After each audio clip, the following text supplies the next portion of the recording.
다음 주일이 2011년 마지막 주일입니다. 공교롭게도 성탄절과 중복이 되기 때문에 다음 주일은 성탄절에 관련한 말씀을 드리게 될 것입니다. 그래서 2011년 전체를 마감하면서 말씀을 전할 시간이 바로 오늘입니다. 어떤 말씀으로 한 해를 마감하는 메시지를 나눌까 이런 생각을 해보다가 하나님께서 우리에게 연초에 또는 우리를 부르실 때에 베풀어 주신 복이 있을 것이고 우리가 그 하나님 앞에 여러 가지 계획을 세울 때에 그 계획에 따라 알았다. 네가 그런 계획을 세웠느냐? 내가 그 계획에 걸맞는 힘을 함께 줄게. 이렇게 약속을 해주셨을 것임이 틀림이 없을 것입니다. 좋으신 하나님이시기에 우리가 하나님을 위해서 살고자 할 때에 이룰 수 있는 힘도 반드시 주시는 거죠. 그렇게 볼 때에 우리의 인생 2011년을 마감하는 이 즈음에 또는 우리의 인생에 살아오는 어떤 한 시점에서 지금까지 하나님이 나에게 베풀어 주신 은혜들, 복들을 얼마만큼 나는 누리며 살고 있는가, 얼마만큼 그 복을 따라 살아왔는가 하는 것을 점검해 보는 것은 의미가 있다 하겠습니다.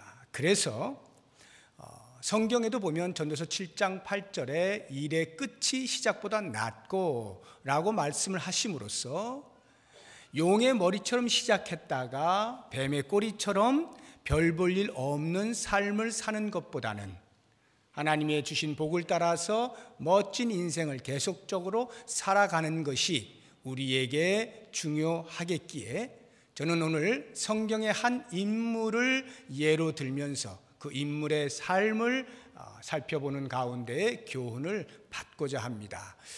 삼손이라고 하는 사람입니다. 여러분 모두 잘 아시는 삼손 이야기를 하고자 하는데 이 삼손의 이야기를 통해서 부정적인 관점에서의 교훈이 되겠습니다. 이런 삶을 살면 안 된다 하는 것을 제가 말씀을 드리려고 하는데 이 삼손은 사사 중에 한 사람입니다. 이스라엘 백성들 가운데는 사사라고 하는 직분을 가진 사람들이 있었습니다. 모세가 이스라엘 백성들을 애굽에서 인도하여 낸 다음에 가나안 땅 직전에서 죽죠. 그 모세의 리더십을 이어받은 사람이 여호수아입니다. 여호수아가 이스라엘 백성들을 이끌고 가나안 땅으로 들어가 모든 족속들 다 물리치고 땅을 정복합니다. 그리고는 이스라엘 백성들 각 지파마다 각각에 맞는 땅들을 분배해 주죠. 그렇게 해서 평화로운 시절을 다 지내고 이제 여호수아가 죽게 됩니다. 하나님께서 가나안 땅에서 행하셨던 놀라운 일들을 잊어버릴 때쯤 된 그 후손들이 여호수아가 죽은 이후에 갑자기 지도자를 잃게 되면서 어찌해야 될지를 모릅니다. 평화의 시기에 그들이 한 것이라곤 하나님 앞에 더 정성껏 제사를 드리는 것이 아니라 급기야 타락을 하여 죄를 짓게 되었습니다. 그렇게 죄를 짓자 하나님께서 당신의 백성들을 사랑하시는 마음으로 징계를 하셔서 이웃 민족에게 손을 붙이셔서 식민 통치를 받게 만드십니다.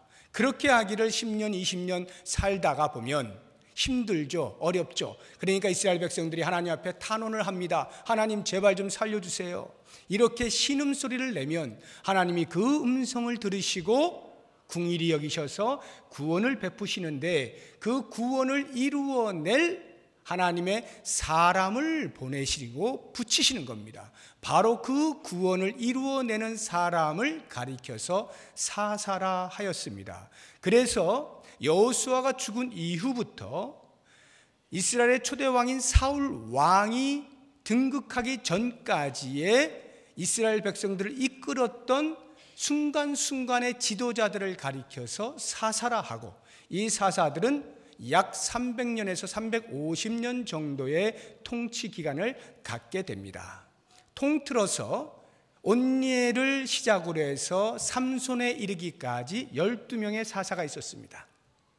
물론 삼손 이후에 등장한 사무엘도 사사 중에 한 사람이었습니다만 그는 또 선지자이기도 하였기 때문에 순수 사사로만 보자면 삼손이 마지막 사사라고 할 수가 있겠습니다. 이 12번째 사사인 삼손의 이야기, 오늘 우리가 읽은 본문의 말씀은 그 삼손이 어떻게 이 땅에 태어나게 되었느냐 하는 탄생 기사에 대한 것입니다. 이 삼손의 삶을 보면 하나님 앞에 참 많은 복을 받았습니다. 그런데 아시는 것처럼 삼손의 말년이 그다지 좋지를 못하죠. 왜 그렇게 되었는가 하는 것들을 우리가 보려고 하는 것입니다. 먼저 삼손이 받은 복들을 살펴보도록 하죠. 사사기 13장을 보시기 바랍니다. 사사기 13장 5절 같이 읽어봅니다. 보라, 내가 임신하여 아들을 낳으리니 그의 머리 위에 삭도를 대지 말라. 이 아이는 태에서 나음으로부터 하나님께 바쳐진 나실인이 됨이라. 그가 블레셋 사람의 손에서 이스라엘을 구원하기 시작하리라 하시니. 삼손이 받은 복 첫 번째는 하나님의 뜻을 따라 이 땅에 태어난 사람입니다. 어느 누가 그렇지 않은 사람이 없겠습니다만 특별한 목적을 가지고 그 삼손의 부모에게 잉태케 하여서 낳은 아들이 삼손입니다. 그래서 하나님은 그를 태어나면서부터 곧바로 하나님의 것이라 인쳐주셨는데 그것을 가리켜 나실인이라 부르는 것입니다.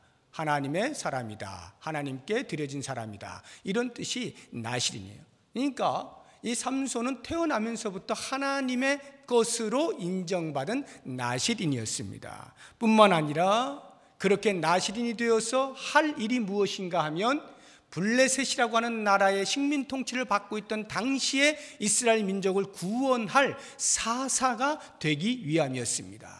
하나님께서 그를 태어나게 하시고 나실인으로 만드셔서 하나님의 구원 계획을 이루는 도구로 사용하는 그러한 복을 누리게 된 것입니다. 뿐만 아니라 오늘 우리 본문의 말씀 가운데 24절 보시기 바랍니다. 13장 24절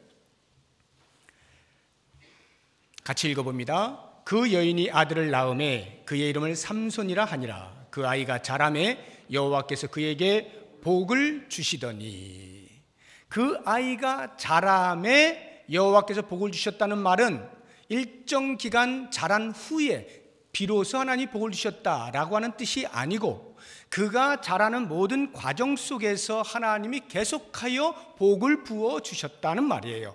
그러니까 그의 모든 성장 과정이 하나님의 복으로 말미암았다 하는 것을 알게 됩니다. 뿐만 아니라 25절을 보시면 소라와 에스다올 사이 마하네단에서 여호와의 영이 그를 움직이기 시작하셨더라.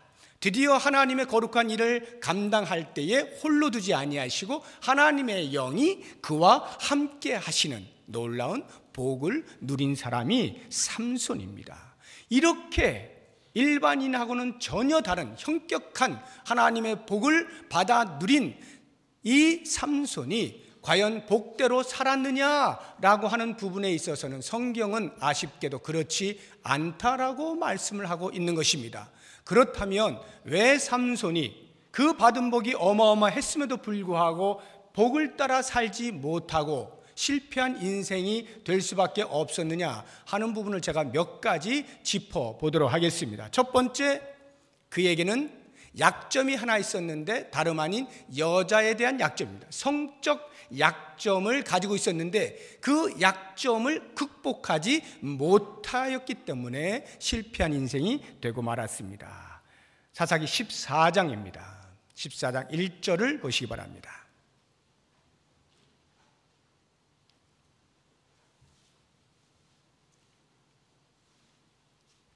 1절 보시면 삼손이 딥나에 내려가서 거기서 블레셋 사람의 딸들 중에서 한 여자를 보고, 그래서 어떻게 했느냐 하면 보자마자 눈에 쏙 들어온 겁니다. 마음에 들은 거예요. 그래서 부모에게 말합니다. 아버지, 저는 저 여자하고 결혼하겠습니다. 저 여자를 저의 아내로 맞이하게 해주십시오. 보자마자 바로 그렇게 말을 하는 것입니다. 그런데 거기까지는 좋아요. 어떻게 하다가 잘 안 됐어요. 그러니까 그 다음 어떻게 하느냐면 16장을 보시기 바랍니다. 삼손의 이야기는 13장부터 16장까지 길게 기록이 되어 있습니다. 16장 1절을 보십시오. 삼손이 가사에 가서 거기서 한 기생을 보고 그에게로 들어갔더니, 가사는 지역 이름입니다. 아내와의 어떤 삶이 제대로 되지 않자 그가 곧 또 가사라고 하는 동네에 가서 한 기생을 보고 그에게로 들어가 버립니다. 이렇게 여성 편력이 있어요. 뿐만 아니라 4절을 보시기 바랍니다. 16장 4절. 이후에 삼손이 소렉 골짜기에 들릴라라 이름하는 여인을 사랑하매. 이렇게 계속해서 그의 약점에 대하여서 이겨내질 못하고 빠져들어가는 모습을 볼 수가 있는 것입니다. 우리들에게도 다 약점이 있죠. 모든 사람들의 약점이 다 다를 것입니다. 아무튼 각각이 가지고 있는 약점이 있는데 그 약점들에 대하여서 극복을 해내지 못하고 그 약점에 점점 더 빠져들어가게 되면 하나님이 비록 우리에게 많은 복을 부어주셨다 할지라도 그 복대로 살지를 못하고 실패한 인생이 될 수가 있다는 것을 알아야 하겠습니다. 두 번째로 삼손이 실패한 것은 거짓말을 잘하는 거예요. 거짓말을. 그가 블레셋 여인, 아내로 맞이한 그 블레셋 여인을 찾아가기 위해서 딥나로 이렇게 내려가는 길에 젊은 사자를 만납니다. 그런데 삼손이 워낙 힘이 세잖아요. 그러니까 그 젊은 사자를 그냥 찢어 죽여버린 겁니다. 그리고는 길에다 그냥 놔뒀는데 그로부터 얼마 후에 다시 그 길을 걷다 보니 그 자기가 죽였던 사자의 몸에서 벌떼들이 달려들어서 거기서 꿀을 만들고 있었던 것입니다. 삼손이 기이하지 않았겠어요? 야, 이것 봐라, 신기하다 하고는 거기에서 손으로 한 움큼 잡아다가 그 꿀을 먹은 것입니다. 그리고 자기만 먹은 것이 아니라 그 꿀을 취하여다가 부모님에게 갖다 드렸어요. 갖다 드릴 때 어디에서 가져왔습니다를 말하지 않습니다. 왜요? 나시리는 죽은 시체를 만지면 부정해지니까, 만약에 내가 죽은 사자에게서 퍼왔습니다 라고 한다면 부모에게 당연히 책망을 받겠죠. 그러니까 말하지 않은 거예요. 이것은 곧 속였다는 말이에요. 부모를 속인 것입니다. 책망받을 것이 뻔하니까 말하지 않음으로써 위기를 모면해 보겠다라고 하는 거예요. 뿐만 아니라 그의 거짓말은 들릴라와 사랑에 빠진 데서부터 본격적으로 등장합니다. 들릴라는 아시는 것처럼 블레셋 사람들의 첩자입니다. 삼손의 힘이 어디에서 나오는가를 알아내서 그것을 알려주는 데에 목적이 있습니다. 삼손도 그걸 알아요. 그러면서 사랑에 빠집니다. 그리고는 한번 물었을 때 할 수 없이 대답을 해줍니다. 이렇게 하면 내가 힘이 빠져. 들릴라가 그 말을 듣고 해봤더니 아닌 거예요. 거짓말이에요. 막 화가 났습니다. 아니, 당신이 어떻게 나한테 속일 수가 있어요? 제발 진실을 말해주세요. 이래서 삼손이 할 수 없이 또 말합니다. 또 말합니다. 이러기를 자그마치 3번씩이나 거짓말을 합니다. 결국 4번째 가서야 진실을 토하게 되는데, 이렇게 삼손은 거짓말을 참 잘했어요. 위기를 모면할 때 필요하다고 생각되면 언제든지 거짓말을 하는 것입니다. 하나님의 사람이 하나님께서 부어주시는 복을 따라 산다라고 할 때 진실성이 없으면 그 사람의 인생은 실패합니다. 진실하지 않으면, 하나님이 내 앞에 계시다고 하는 인식을 갖지 아니하고 지금 당장의 환경적 위험으로부터 벗어나고자 하는 것만을 목적하여 거짓말을 일삼는다면 그 사람은 하나님 앞에 실패한 인생이 될 수밖에 없는 거예요. 우리의 삶은 어떻습니까? 아무리 겉으로 보기에 화려하게 하나님의 은혜를 많이 받고 있는 것 같아도 그의 인격에서 거짓으로 말미암는 흠집이 있을 때 그것이 계속하여 자기 자신을 깎아먹는다는 것을 기억해야 됩니다. 정말로 하나님 앞에 받은 복대로 살고자 한다면 진실한 삶을 살 수가 있어야 돼요. 삼손은 그러하지 못했기 때문에 실패한 인생이 될 수밖에 없었던 것입니다. 또 한 가지 본다면 그는 대단히 감정적인 사람이었어요. 그래서 감정을 따라 충동적으로 행동하는 것을 밥 먹듯이 한 사람입니다. 그의 이야기 전체가 다 그것으로 꽉 차 있습니다. 같이 한번 말씀을 따라서 살펴보도록 하죠. 14장부터 보시기 바랍니다. 14장, 앞서 제가 말씀드렸던 블레셋 여인, 딥나에 사는 한 여인을 아내로 맞아들이는 데 있어서 오랜 시간 신중하게 사귀고 정말로 사랑할 만하다라고 하는 확신이 들어서 그래서 부모님에게 요청한 것이 아닙니다. 보자마자 눈에 들어버렸어요. 그리고는 덥석 아내로 삼게 해달라고 합니다. 그게 뭐 잘못이냐라고 혹시 누군가가 이야기하는지 모르지만 이스라엘 사람들은 특히나 나실인으로 정해진 삼손의 경우에는 그렇지가 않은 거예요. 이스라엘 백성들은 절대로 이방 여인들과 결혼할 수가 없게 되어 있어요. 하나님을 섬기지 않는 자들과 결혼할 수 없게 되어 있는 것입니다. 그것을 누구보다도 많이 교육을 받아왔고 특별히 자기 자신이 하나님 앞에 처음부터 드려진 나실인이라고 하는 것을 알고 있는 삼손이 아랑곳하지 아니하고 블레셋 여인 자기 눈에 들었다 하여서 곧바로 결혼을 하고자 한다는 것은 철저하게 자기의 감정대로 행동하는 사람이다 라고 하는 것을 보여주고 있는 것입니다. 뿐만 아니라 14장 9절을 한번 보십시오. 14장 9절을 보시면은 10절입니다. 10절부터 보시면은 삼손의 아버지가 여자에게로 내려가매, 이것은 이제 결혼을 하기 위해서 잔치를 벌이는 것을 말합니다. 삼손이 거기서 잔치를 베풀었으니 청년들은 이렇게 행하는 풍속이 있음이더라. 무리가 삼손을 보고 30명을 데려와서 친구를 삼아 그와 함께 하게 한지라. 30명이라고 하는 친구를 데리고 와서 삼손과 함께 어울려 지낼 수 있게 만든 거예요. 그때 삼손이 수수께끼를 냅니다. 야, 우리 수수께끼 놀이하자. 너희들이 맞추면 내가 너희들에게 각각 배옷 한 벌씩, 겉옷 한 벌씩 30벌 주겠다. 만약 내가 낸 수수께끼를 못 맞추면 나에게 너희들이 그것을 줘야 된다.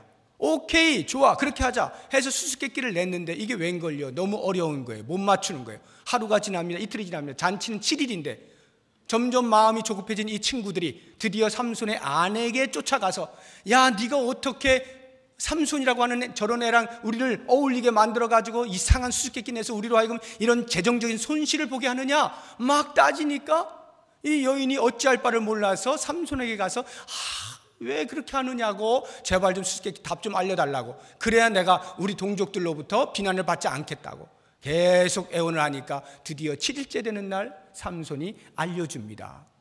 답을 말해주자마자 블레셋 사람들이 가서 답을 덜컹 이야기하니까 삼손이 얼마나 황당했겠어요.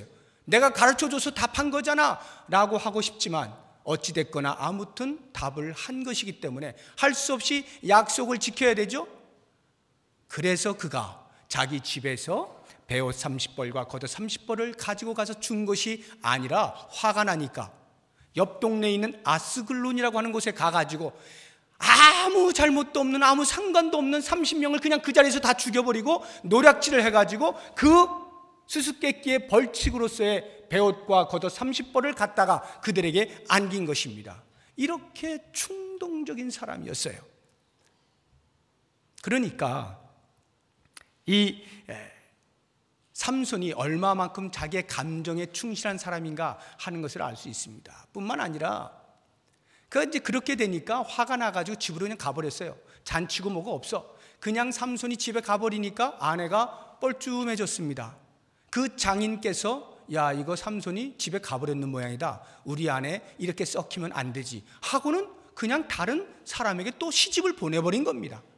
얼마의 시간이 흘러서 삼손이 마음을 정리하고 자기 아내를 찾아오는데 없는 거예요. 시집 갔다는 거예요. 얼마나 또 화가 납니까? 그래가지고 그 홧김에 여우를 300마리를 잡아버립니다. 300마리를 잡아서 2마리씩 꼬리를 묶어가지고 그 꼬리에다가 횃불을 매답니다. 그리고는 2마리씩 짝을 지어서 블레셋 지방의 전 밭에 과수원에 다 집어넣었어요. 어떻게 됐겠어요? 불바다가 난 거죠. 불바다가 나버렸어요. 그렇게 자기의 감정을 억제하지 못하고 느껴지는 대로 곧바로 행동을 하는 삼손입니다. 그러니까 블레셋 사람들이 가만히 있겠어요? 블레셋 사람들이 가가지고 그 삼손의 아내와 삼손의 아버지를 찾아가 같이 불을 질러버립니다. 그들 다 죽여버렸어요. 삼손이 또 그 소식을 들으니까 또 화가 나는 거예요. 그래가지고 거기에 모여있는 블레셋 사람들을 전부 다 쳐 죽였어요. 제가 강단에서 이런 쳐 죽인다는 말을 쓴다는 게 참 쉽지 않은데 성경이 그렇게 말하고 있어요. 성경이 쳐 죽였대요. 한번 볼까요? 자, 15장 8절. 여러분들이 우리 목사가 너무 무식하다 이렇게 말씀하실까 봐 제가 15장 8절 같이 읽어봅니다. 블레셋 사람들의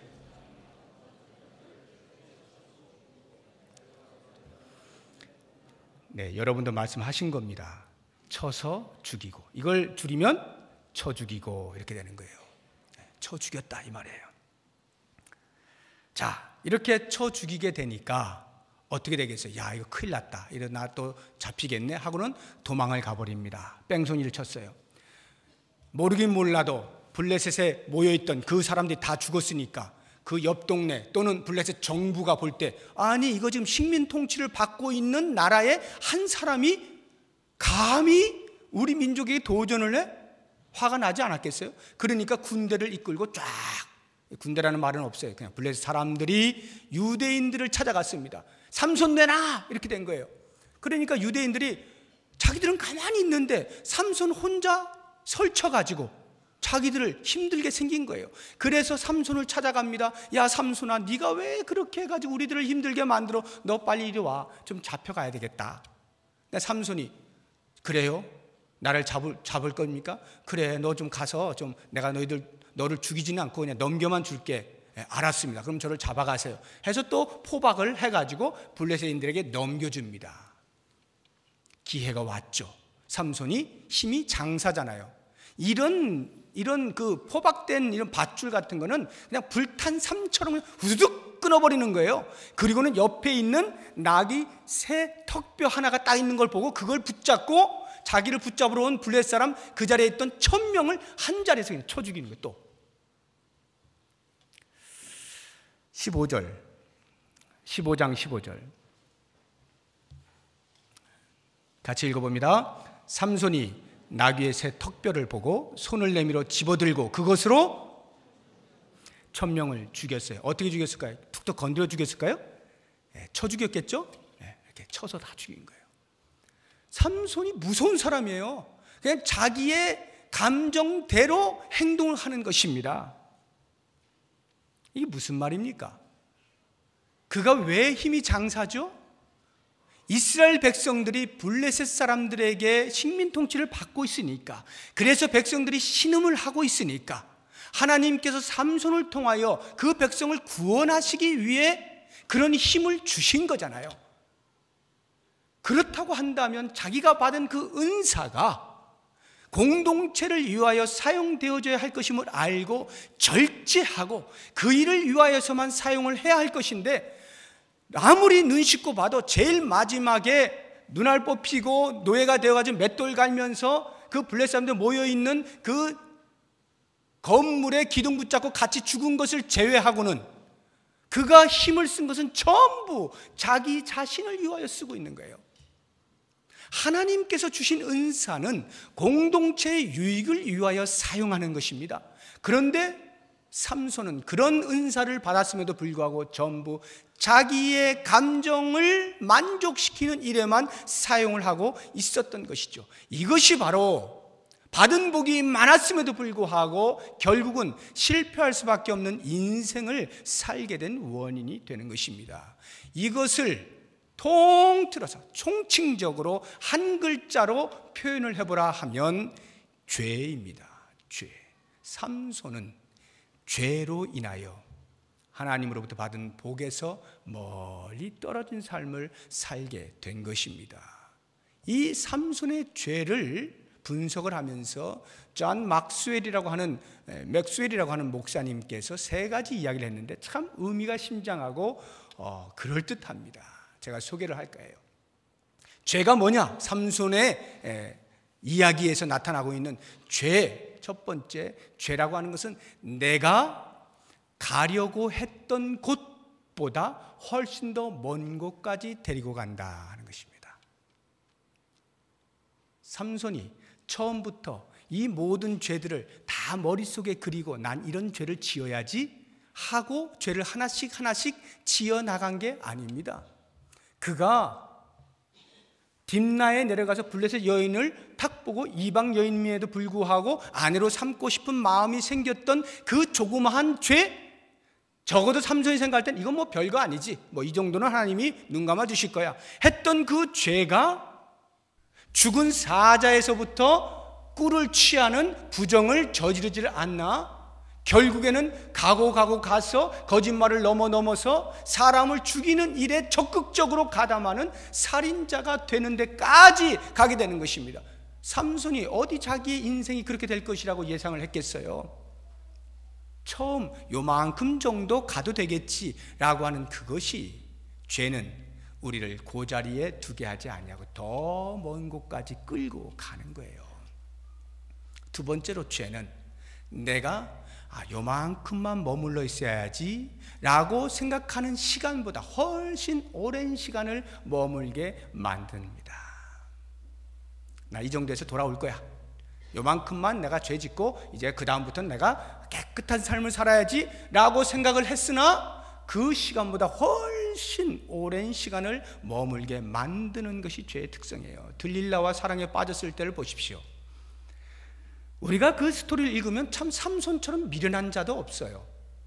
들릴라가 자기를 죽이기 위해 힘의 원천을 알아내려는 블레셋의 첩자인 것을 왜 몰랐겠어요? 물어볼 때부터 이미 알죠. 그러면 한번 물어보아서 거짓말을 해서 속여가지고 퇴치를 했으면 그 다음에는 상종치 말아야 할 인물 이렇게 해서 안 만나야 되는데 계속해서 그 사랑에 빠졌다고 하는 감정의 충실함 때문에 또 만나는 거예요. 그리고는 또다시 물을 때 또 거짓말을 하고 한 번으로 멈추지 못하는 거예요. 시간이 점점 오래 갑니다. 결국 어떻게 됩니까? 16장 16절 보십시오. 15절부터 한번 봐야 되겠습니다. 15절 16절 두 절을 우리 같이 한번 읽어봅니다. 들릴라가 삼손에게 이르되 당신의 마음이 내게 있지 아니하면서 당신이 어찌 나를 사랑한다 하느냐? 당신이 이로써 3번이나 나를 희롱하고 당신의 큰 힘이 무엇으로 말미암아 생기는지를 내게 말하지 아니하였도다 하며 날마다 그 말로 그를 재촉하여 조르매 삼손의 마음이 번뇌하여 죽을 지경이라. 3번까지는 계속 거짓말로 위기를 모면했어요. 그러나 이 들릴라가 너무나 집요해요. 삼손이 뻔히 알면서도, 말하면 자기가 죽게 될 것이라는 걸 뻔히 알면서도 삼손의 마음이 그에 재촉하여 조르는 것으로 인하여 번뇌하여 죽을 지경이 되어버리는 것입니다. 그리고는 결국에는 진실을 토해낼 수밖에 없게 되는 거예요. 삼손이 처음부터 그 생각을 했을까요? 아니요. 한두 번 그렇게 하고 나는 빠져나올 거야 이렇게 생각을 했겠죠. 그런데 계속 시간이 흐를수록 더 깊이 빠져들어가는 죄는 우리가 원하는 것보다 더 오랜 시간을 머물게 만들어요. 마지막으로 그래서 그 죄에 대하여 대가를 치를 때 내가 이만큼 죄를 지었으니 이 정도 죄의 대가를 치러야지 하고 지불하려고 하는 것보다 훨씬 많은 것을 지불하게 합니다. 죄는 우리가 지불하려고 하는 것보다 훨씬 많은 것을 지불하도록 만들어요. 힘의 원천이 그의 머리카락에 있지 않았습니까? 그러니까 이 머리카락을 잘 보존하는 것만이 내가 힘을 움켜쥘 수 있는 것이에요. 그런데 들릴라가 또 재촉을 하니까 할 수 없이 진실을 토로하게 되었습니다. 한번 그 장면을 보시죠. 16장 19절입니다. 19절 20절을 같이 읽어봅니다. 들릴라가 삼손에게 자기 무릎을 베고 자게 하고 사람을 불러 그의 머리털 7가닥을 밀고 괴롭게 하여 본즉 그의 힘이 없어졌더라. 들릴라가 이르되 삼손이여 블레셋 사람이 당신에게 들이닥쳤느니라 하니 삼손이 잠을 깨며 이르기를 내가 전과 같이 나가서 몸을 떨치려 하였으나 여호와께서 이미 자기를 떠나신 줄을 깨닫지 못하였더라. 여기를 보시게 되면 그가 할 수 없이 진실을 토해냈을 때에, 그리고는 이제 잠이 들었어요. 들릴라의 무릎을 베개 삼아서 잠이 들었습니다. 들릴라가 기회를 놓치지 아니하고 7가닥을 밀어보았습니다. 그리고 건드려 보았는데 진짜 힘이 없는 거예요. 블레셋 사람들에게 말했습니다. 포박하시오. 포박을 했는데 잠이 들어서 포박된 상태로 딱 일어나니까 자기가 힘이 빠진 걸 모르는 거죠. 머리카락이 밀린 거 모르는 것입니다. 그러니까 힘을 팍 써보는데 안 되는 거예요. 그때에 생각을 했겠죠. 나는 내가 하지 말아야 할 것을 함으로써 그 죄에 대한 대가를 이렇게 치르는구나 하고는 자기 힘 빠진 것에 대하여 마땅히 지불한 것이라 여겼을런지 모르겠습니다. 그러나 여러분, 삼손이 지불한 것은 그렇게 힘이 빠져서 묶여져 있는 상태로 있는 그것만이 아니에요. 그것은 눈에 보이는 것에 불과합니다. 정말로 삼손에게 있어서 지불했어야 될 치명적인 대가는 무엇이냐? 하나님이 그로부터 떠나셨다는 거예요. 하나님이 그로부터 떠나신 거예요. 20절의 말씀 그거잖아요. 여호와께서 이미 자기를 떠나신 줄을 깨닫지 못하였더라. 삼손은 이렇게 될 줄은 꿈에도 생각 못했을 것입니다. 적어도 하나님께서 이스라엘 백성을 구원하시기 위하여 자기를 사용하였고 낫게 하였고 힘을 주셨고 나신으로 받으셨고 성령이 함께 하셨고 이 모든 것들을 생각해 볼 때 설마 하나님이 자기를 떠날 줄이야 상상도 할 수 없는 그 죄의 대가를 지불해야만 했던 거예요. 그러니까 그는 눈이 뽑히고 맷돌을 갈면서 노예 신세가 되어서 함께 건물 밑에 파묻혀 죽게 된 것입니다.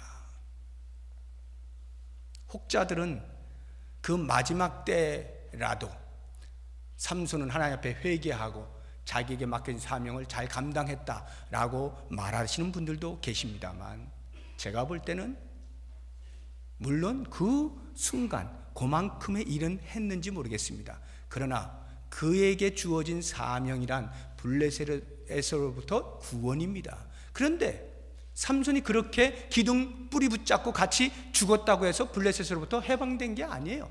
계속해서 노예 생활을 살면서 나중에 다윗 정도가 되어서야 비로소 블레셋으로부터 자유함을 얻게 되거든요. 그의 사명을 감당하지 못한 겁니다. 사랑하는 여러분, 저는 2011년을 마감하는 이 즈음에 과연 하나님께서 우리에게 주신 복을 따라 살아왔느냐라고 하는 것을 점검할 때에 이제는 점검해도 한 주밖에 안 남았는데요, 2주밖에 안 남았는데요, 이거 너무 늦은 거 아닙니까? 아니요. 비록 2011년의 마감은 가까이 왔다 할지라도 내 인생의 마감은 언제인지 알 수 없습니다. 지금까지 하나님께서 나를 구원하여 주신 놀라운 복과 나에게 충성되어 여겨 직분을 맡기셔서 그 사명을 따라 일할 수 있는 힘도 함께 해주신 여러 가지 복들을 내가 받아 누리고 있는 사람으로서 2011년을 마감하는 이 즈음에 돌아보는 겁니다. 과연 나는 그 주신 복을 따라, 은혜를 따라 살아가고 있는가? 신실하게 사명을 감당하고 있는가? 만약에 내가 죄와 짝하면서 그 하나님의 복을 빛이 바라게 만들고 있다면 이 시간에 이 말씀을 붙잡고, 하나님, 적어도 저는 삼손같이 되지 않았으면 좋겠습니다.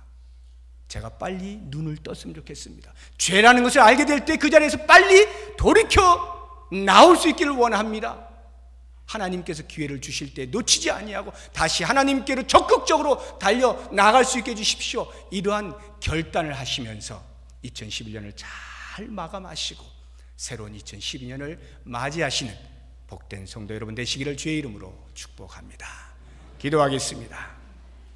하나님, 죄가 얼마나 무서운지 삼손의 삶을 보면서 깨닫게 됩니다.